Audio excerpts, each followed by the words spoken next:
Okay, slightly different question here, but this is a Newton's second law question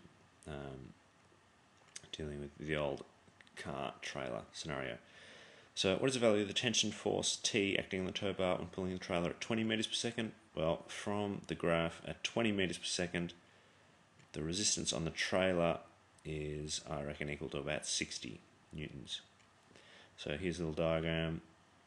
So in this question, we're only dealing with the trailer. We've got a force pulling the trailer, and we have a force slowing down the trailer. So we have a tension force in the tow bar and air resistance pulling it backwards. So at 20 meters per second, this retarding force due to air resistance is 60 newtons from the graph. So we know that net force equals mass times acceleration.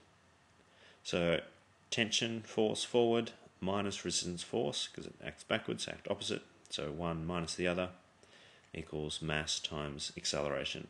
We were given that in the question. 5 meters per second was the acceleration.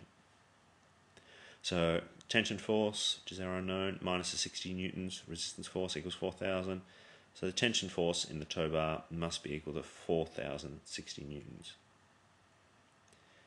And then we have a constant speed question. Remember, with a constant speed question, acceleration equals 0.